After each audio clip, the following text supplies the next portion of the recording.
Truth discovered. The proclaimer goes through this exciting journey. So that's what we're doing when we're interpreting a biblical text. We've got all these questions and we're searching for the truth. Could it mean this? Could it mean that? We exclude what we don't think the text means. What we think about it then is either supported or expanded by a good commentary study of persons we trust who have made comments on a biblical text. And then after we go through that exciting journey, then we go to the pulpit and simply announce, we proclaim, okay, here's what I found and I believe is the central truth of this text. And we share that outline. And sometimes some proclaimers, no matter what kind of biblical text it is, they reduce each of them to an outline. So whether it's an instructional from Paul in, say, Ephesians 4, 17 to 24 about the old life and the new life, or whether it's a narrative text like Genesis 22, God telling Abram, take your son, your only son, Isaac, the one whom you love, and sacrifice him to me. And we reduce that to an outline or even a parable, one of those memorable, magnificent stories of Jesus that always have a surprise ending, like Matthew 20. Some went to work at 9 o'clock, some laborers went to work in the vineyard at noon, some at 3, some at 5.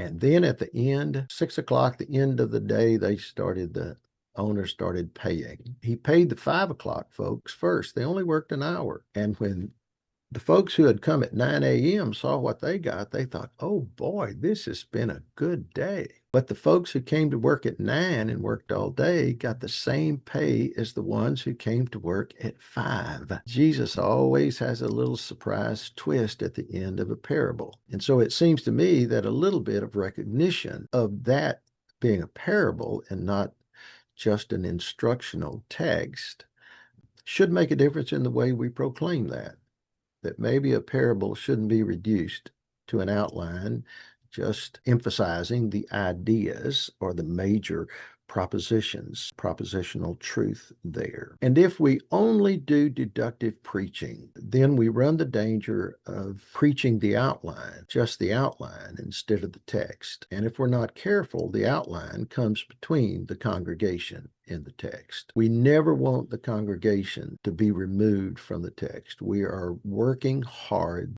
to proclaim the meaning of a text. And I never want folks to walk away more impressed with my outline than impressed with my text. It is the biblical text that we are tasked with explaining. And so some believe, and they use words like expository and words like biblical preaching. It can only be biblical preaching if we're extracting the main ideas like that and putting it in an outline.